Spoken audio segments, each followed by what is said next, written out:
Hi mummy, hi aunty. ಮತ್ತೆ ಬಂದ ನೋಡು ಕ್ಯಾಮ್ರಾ ಇಟ್ಕೊಂಡು. ಅಲ್ಲಿ ನೋಡ್ರಿ ಟೇಕ್ 1, ಟೇಕ್ 2, ಆಕ್ಷನ್. ಕಿನ್ಲಿತ್ತ ಆಗಲ್ಲಪ್ಪ, ನಾ ಮನೆಗೆ ಹೋಗ್ತೀನಿ. ಟೇಕ್ 152. ಇಷ್ಟು ರೊಕ್ಕದಾಗ ಇಷ್ಟೇ ಆಕ್ಟಿಂಗ್ ಮಾಡ್ತೀನಿ. ಏನ್ ದೊಡ್ಡ ಹೀರೋಯಿನಿಗೆ ಈ ಸರ್ತಿ ಚಂದ ಮಾಡಿ ನೋಡಿ. ಈಗ ಏನ್ ಮಾಡಮ್? ಇದು ಕಟ್ತೀನಪ್ಪ, ನಾನು ಸೀರೆಗೆ ಸೂಟ್ ಆಗಲ್ಲ.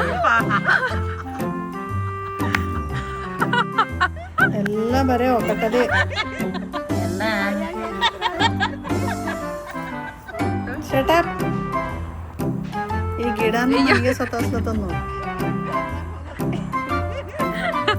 ಒಂದು ನೋಡ್ರಿ, ನಾವೇ ಸತಾಸ್ತೀವಿ ನೋಡ್ರಿ. ಸಾಕು, ನಡಿ ಮನೆ ಹೋಗೋಣ. Okay, thank you for watching.